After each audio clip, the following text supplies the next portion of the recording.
All right, in this next fall photography segment, we're going to talk about composition. What is composition?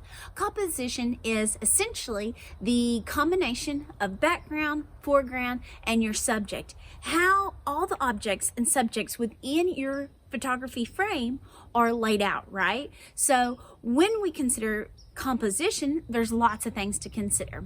How you're almost like an artist, right? Painting an image for the people that are going to be viewing your photo. There's different ways to take a photo, right? We could all capture, a great photo right here. And this is a really nice shot where you can see a really pretty background. Had I gone to a different part of the lake, I could have also got a photo of the lake, but there was a lot of brush from the other side of the trail where I tried to take a previous photo. Now, composition is really important. If my subject was the lake, I want to highlight my subject, correct? So composition, considering objects that are going to be considered into your photography frame, are really important. So what am I getting at? I keep talking about the subjects, things in your photo frame. Let's talk more about that. So first thing we want to consider is, what is the focus of my subject? Is my subject a person?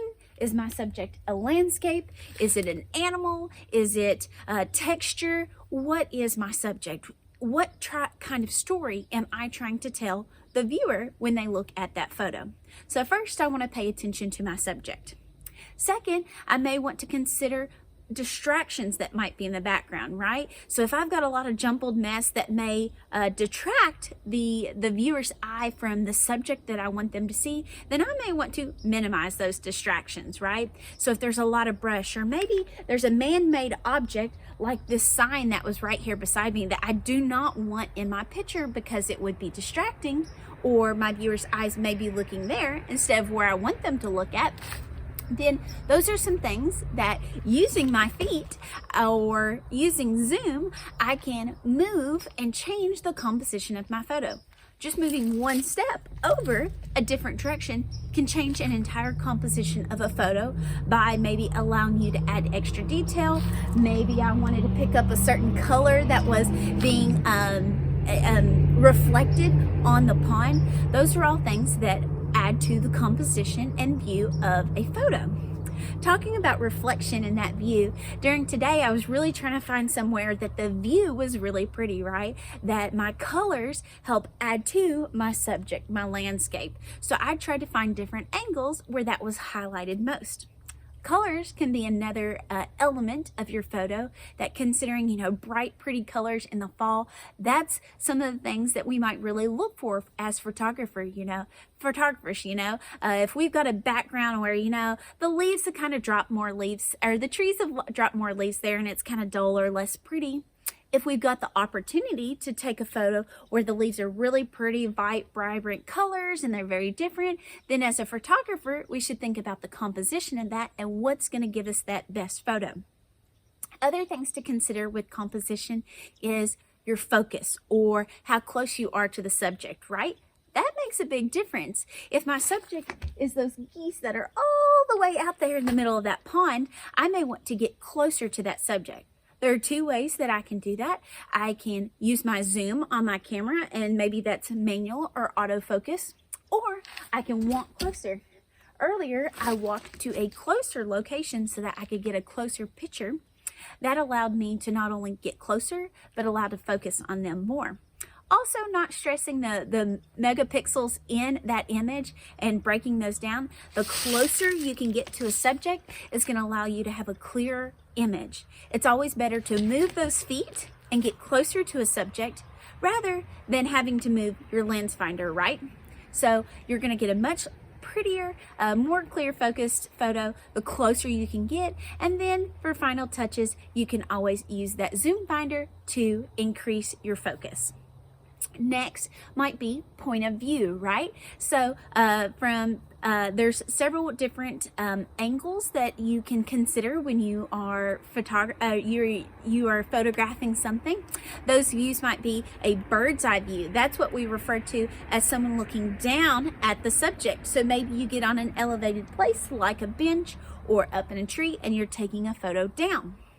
Bug's eye view is when we're talking about a photo that might be at ground level. So maybe you're laying flat on your tummy, or you are looking up at a different subject. Maybe I want to get a picture of the canopy of the trees. So those create really great, interesting points. Most beginner photographers feel really comfortable sticking with a standard pose, right? A standard view, which is just, I'm going to prop my arms against my sides and I'm just going to click a photo like this. The more complex and more experienced we become as a photographer, consider changing your point of view by adding an upper view or a lower view, and mixing those together for a wide variety helps to create more interest for those viewers. They may see a photo that you've taken at ground level and thought, wow, that's a really neat perspective, or that's really great detail on that gorgeous, fall leaf that was laying on the ground. Or maybe you're trying to capture a bird that's up in the tree and you're looking from a bug's eye view at that bird and you're trying to capture a beautiful image from a different angle. So point of view can add a whole lot to that image and what we are actually trying to gain, right? Also, changing your position as the photographer in order to change distractions or allow your camera to focus on different things. If we were going to take a picture of a rose and there's lots of pretty green leaves around it, but we just want to focus on that one rose, we might consider zooming and allowing our focus to focus on that main subject, the subject being the rose, and allowing it to blur that other background. By doing that and then allowing that focus to change, we're placing focus on our subject and minimizing the distractions background for a much prettier view. Some other things you might consider with composition is simply just keeping it creative or telling a story. You can tell a great story with photography, whether that is steps of a process, maybe it's a photo that reveals a moment in time that you're really trying to portray. Maybe it's a birthday party or an event or a sporting event. The more creative you can get and with your photos, the better. That leads me to action shots.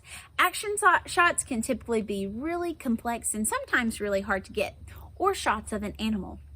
When taking those types of shots and taking shots like of these geese, I had to stay really still and honestly a lot more quieter than I am right now in order to capture that photo. I had to be really, if I wanted that picture of the geese as they're lifting up in flight and spreading those wings, I had to stay very focused and rest my arms on the ledge here, and that allowed me, or stand would have been helpful, and that allowed me to focus and get that nice clear picture.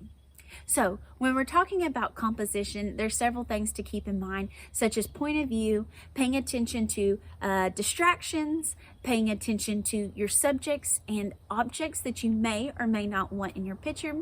Other things to consider might be distractions, like a tree. You wouldn't want a tree sticking straight out of my head. So consider things like that that are part of the composition of your photo.